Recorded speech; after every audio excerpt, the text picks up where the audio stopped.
Si el cielo se abriera justo delante de ti, ¿qué esperarías ver? Para el profeta Ezequiel, no fue una visión de paz y tranquilidad. Fue algo tan abrumador que las palabras apenas le alcanzaban. Una imposible maquinaria celestial. Seres con 4 rostros y ruedas cubiertas de ojos que lo veían todo. Muchos piensan que es solo una metáfora, pero están equivocados. Lo que Ezequiel presenció fue una de las revelaciones más aterradoras y majestuosas de la Biblia. Un mensaje divino que cambiaría para siempre lo que entendemos por Dios. Y te lo advertimos. Después de conocer esta visión, no volverás a leer la Biblia de la misma manera. Bienvenidos a nuestro canal. Hoy vamos a explorar uno de los pasajes más enigmáticos e impactantes de todas las Escrituras. La visión del carro celestial de Ezequiel. Y no es solo una historia antigua. Es una teofanía, una manifestación de Dios tan potente que dejó al profeta postrado en el suelo. Es muy fácil perderse en los detalles extraños cuando lees Ezequiel capítulo 1. Las criaturas híbridas, las ruedas dentro de ruedas, el fuego y el cristal. Pero el verdadero poder de esta visión no está en lo que Ezequiel vio, sino en lo que significaba. Era un mensaje cifrado para un pueblo destrozado, un mensaje de soberanía, de juicio y sobre todo, de una esperanza inquebrantable que resuena con una fuerza increíble en nuestros días. Así que prepárate, porque vamos a descifrar juntos qué fue exactamente lo que vio Ezequiel y por qué su descripción, aunque imperfecta, revela una verdad sobre Dios que trasciende el tiempo y el espacio. Para entender la magnitud de lo que Ezequiel presenció, tenemos que transportarnos a su mundo, un mundo de cenizas y desesperanza. Estamos en el año 597 a.C., aproximadamente.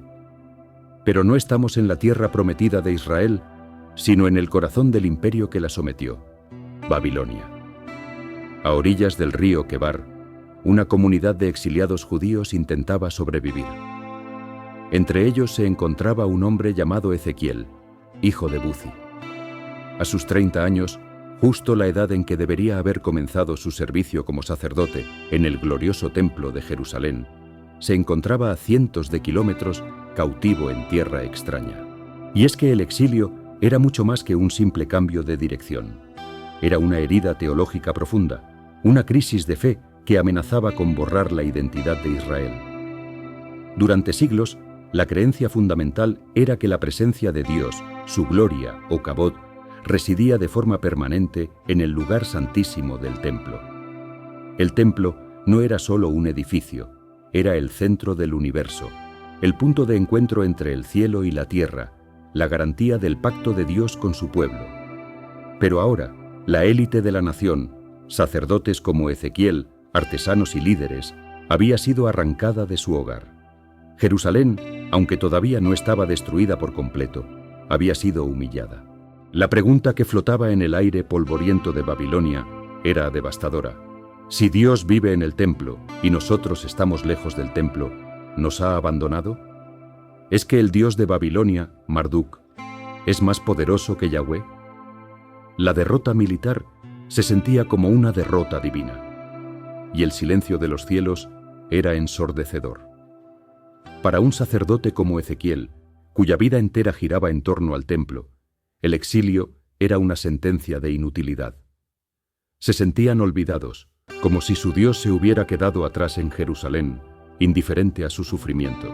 Fue en ese preciso valle de sombra, en ese abismo de desesperación, que los cielos se rasgaron, y la visión que recibió Ezequiel no fue un susurro de consuelo, sino una atronadora declaración de poder que haría añicos su idea de Dios y sentaría las bases para que su fe pudiera sobrevivir.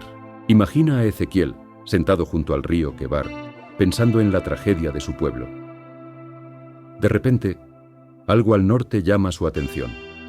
No es una nube cualquiera, es un viento tempestuoso, un torbellino que se acerca con una furia sobrenatural.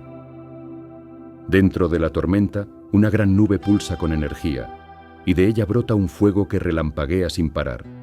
En el corazón de ese fuego, Brilla algo imposible de describir, como el fulgor del hashmal, un término hebreo que evoca la imagen de un metal incandescente y vivo. Y de en medio de esa tormenta de fuego y luz, emergen 4 figuras. Ezequiel apenas encuentra palabras, solo acierta a decir que tenían semejanza de hombre. Pero eran mucho más. Eran los Hayot, los seres vivientes. Cada uno tenía una anatomía imposible, 4 alas y 4 caras. Sus cuerpos eran rectos y sus pies no eran humanos, sino como pezuñas de becerro, brillantes como el bronce bruñido. Se movían con la rapidez de un relámpago, siempre hacia adelante, sin siquiera tener que girar. Una imagen de propósito y eficiencia divinas. Las 4 caras de cada ser eran aún más asombrosas, una síntesis de toda la creación. De frente, el rostro de un hombre, símbolo de inteligencia. A la derecha, el rostro de un león, la encarnación del poder y la realeza. A la izquierda, el rostro de un buey, que representa la fuerza y el servicio. Y por detrás, el rostro de un águila, que evoca soberanía y una visión aguda. No eran criaturas caóticas, sino una representación del dominio de Dios sobre todo. La humanidad, las bestias salvajes, los animales domésticos y las aves del cielo. Mientras Ezequiel intenta procesar esto, algo todavía más extraño captura su atención: el mecanismo que los mueve. Junto a cada uno de los seres había una rueda en el suelo, y no eran ruedas normales. Brillaban como el crisólito, una gema de color verde dorado, y su estructura desafiaba la física. Era una rueda dentro de otra rueda, lo que les permitía moverse en cualquier dirección al instante, sin girar. Se movían en perfecta sincronía con los seres vivientes porque, como explica Ezequiel, el espíritu de los seres vivientes estaba en las ruedas. Pero el detalle más increíble y perturbador de estas ruedas eran sus aros. Estaban llenos de ojos. Ojos por todas partes, rodeando las 4 ruedas. Una imagen de conciencia total, de una percepción que todo lo ve, que no deja rincón del universo sin observar. Era la omnisciencia de Dios hecha visible. Una maquinaria celestial que no solo se movía con propósito, sino que observaba con un conocimiento infinito. Sobre las cabezas de estos seres se extendía una plataforma, un firmamento que brillaba como un cristal imponente. El sonido que venía de todo el conjunto era ensordecedor, como el estruendo de una cascada, como la voz del Todopoderoso, como el tumulto de un ejército. Y por encima de ese firmamento, Ezequiel vio el clímax de su visión.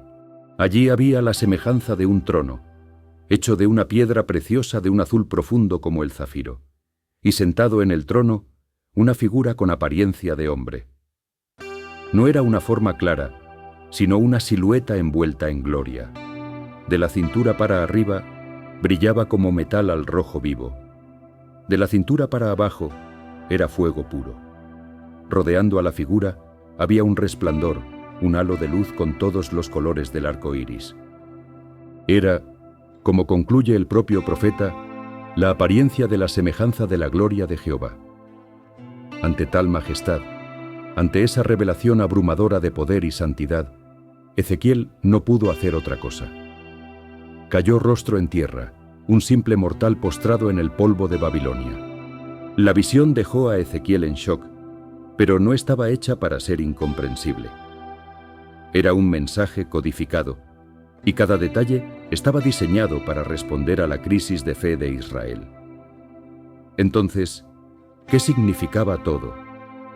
¿Por qué esta maquinaria celestial tan aterradora y compleja? Empecemos con los 4 seres vivientes, que más adelante el propio libro identifica como querubines, ángeles que custodian el trono de Dios. Sus 4 caras no eran un capricho, simbolizaban el dominio universal de Dios. El hombre representa la cima de la creación, el león, el rey de las bestias, el buey, el más fuerte de los animales domésticos, y el águila, la reina de los cielos. Juntas, estas caras declaran que el Creador reina sobre cada rincón de su creación. De hecho, algunos padres de la Iglesia vieron aquí una prefiguración de los 4 evangelios, cada uno mostrando una faceta de Cristo. Mateo el rey, león, Marcos el siervo, buey, Lucas el hijo del hombre, hombre, y Juan el hijo de Dios, águila. Sea como sea, el mensaje es claro. Toda la creación está al servicio de quien se sienta en el trono. Ahora, ¿qué pasa con las ruedas llenas de ojos?